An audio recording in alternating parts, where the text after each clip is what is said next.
Hello जो आइए इस प्रश्न को सॉल्व करते हैं जो हमसे ये बोल रहा है कि निम्न सेल अभिक्रिया में 25 डिग्री सेल्सियस पर मापा गया ईएमएफ आपको वहाँ पे 1.3 वोल्ट मिल रहा है। तो सेल अभिक्रिया जो हमारे पास नीचे दी गई है उसके लिए आपको बताना है कि ई स्टैंडर्ड क्या हो जाएगा। देखो बच्चों, हमारे पास जो एक नस्ट इक्वेशन आपने पढ़ी है बच्चों, नस्ट इक्वेशन हमारे पास क्या होता है बच्चों, जब कभी भी आपके पास कोई भी सिचुएशन नॉन स्टैंडर्ड वाली हुआ करती है। देखो स्टैंडर्ड कंडीशन हमारे पास क्या होती है बच्चों, जब कभी भी हमारे पास बच्चों प्रेशर आपके पास 1 atm हो, है ना, कंसंट्रेशन आपके पास जो हमारे पास हो बच्चों आयंस का वो आपके पास एक हो, एक मोलरिटी हमारे पास हो, और प्रेशर आपके और टेम्परेचर हमारे पास जो है बच्चों आपके पास 25 डिग्री सेल्सियस होनी चाहिए। इनमें से अगर आप किसी भी चीज को चेंज कर देते हो बच्चों तो फिर हमें क्या होता है, नॉन स्टैंडर्ड कंडीशन हो जाती है। उसके लिए फिर हम नॉस्ट इक्वेशन को यूज कर रहे होते हैं। अकॉर्डिंग टू नॉस्ट इक्वेशन हमारे पास जो ई सेल आपके पास हुआ करता है बच्चों, वो आपके पास होता है बच्चों ई स्टैंडर्ड सेल, उसमें माइनस आप करते हो 0.059 divide by N, then log आप यहाँ पे क्यू कर रहे होते हो। ई स्टैंडर्ड सेल आपके पास क्वेश्चन कितना है वो हमारे पास यहाँ पे आपको दिया हुआ है ईएमएफ। अच्छा, इस क्वेश्चन उसने ईएमएफ ऑफ द सेल हमें दिया है, मतलब इस उसने क्वेश्चन दे रखा है जो कि आपके पास 1.3 है। ई स्टैंडर्ड सेल जो है बच्चों वो हमें यहाँ पे निकालना है, माइनस 0.059 करना था। एन एन क्या होगा बच्चों, एन हमारे पास ट्रांसफर ऑफ इलेक्ट्रॉन बताया करता है। आप देख सकते हो इस रिएक्शन में हाफ सेल में कितने इलेक्ट्रॉन का ट्रांसफर हो रहा है, तो आप किसी भी हाफ सेल को लिख को देख लो। जैसे कॉपर 2+ कॉपर से गया हुआ है, मतलब इसने 2 इलेक्ट्रॉन का गेन किया होगा। ऐसे जिंक जो है जिंक 2+ में गया, इसने भी 2 इलेक्ट्रॉन का गेन, मतलब दोनों में बराबर आ रहा है, मतलब आपके पास यहाँ पे इनटू 2 रही होगी।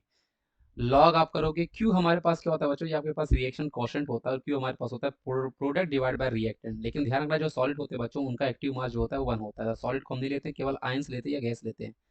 तो प्रोडक्ट में हमारे पास Zn2+ है, तो आप यहाँ पे क्यू जो आपके पास इस क्वेश्चन होगा बच्चों वो आपके पास Zn2+ होगा, और उसको डिवाइड बाय हम लोग यहाँ पे रिएक्टेंट होता है कॉपर 2+ कर रहे होंगे। आप Zn2+ का कंसंट्रेशन बच्चों आपके पास 0.1 दिया हुआ है, और कॉपर 2+ का आपके पास 1 दिया हुआ है, इसलिए आपके पास ये 0.1 डिवाइड बाय 1 हो जाएगा। अब यहाँ पे बच्चों देखो 0.1 मतलब 10⁻⁻1, ये इधर आएगा, इसको प्लस बन जाएगा, तो आपके पास 1.3 इक्वल टू हमारे पास जो इक्वेशन बन रही है बच्चों आपके पास वो ई स्टैंडर्ड सेल आपके पास बन रही है, माइनस ये प्लस बन गया होगा 0.059 डिवाइड बाय 2, क्योंकि लॉग ये 0.1 रहेगा, 0.1 को 10⁻⁻1 बोल सकते हो, और जब कभी भी हमारे पास लॉग एम का पावर एन होता है तो उसको हम लोग एन लॉग एम बोल सकते हैं। तो ये सब चीज़ें आपको आनी चाहिए बच्चों।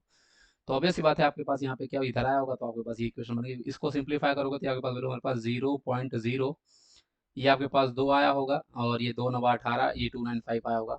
तो ई स्टैंडर्ड सेल आपको जब निकालना पड़ा होगा तो आपके पास क्या होगा, इसको इधर ट्रांसफर करो तो 1.3 में आप माइनस कर रहे हो 0.0295, तो आपके पास आंसर आ रहा होगा जो कि आपके पास 1.27 के अप्रॉक्सीमेट आ रहा होगा।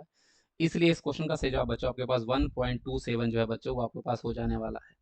आई होप आपको ये चीज़ समझ में आई होगी बच्चों। इस क्वेश्चन का सही जवाब बच्चों आपके पास हमारे पास कितना हो गया बच्चों, 1.27। 1.27। तो जितनी चीज़ें मैंने आपको यहाँ पे बताई बच्चों वो पूरी ध्यान रखना बच्चों। ये आपके पास होता है स्टैंडर्ड कंडीशन, जब कभी भी स्टैंडर्ड कंडीशन हमारे पास नहीं होती है, मतलब प्रेशर 1 atm या कंसंट्रेशन आपके पास 1 मोलरिटी या टेम्परेचर 25 डिग्री कुछ भी चेंज हो जाएगा, तो आप बच्चों फिर वहाँ पे हम लोग नॉस्ट इक्वेशन यूज़ करते हैं। ई से उसने क्वेश्चन हमें दिया हुआ है 1.3 वोल्ट ई स्टैंड से आपसे उसने क्वेश्चन पूछा था जो कि हम ऐसे निकाल सकते थे। Thank you.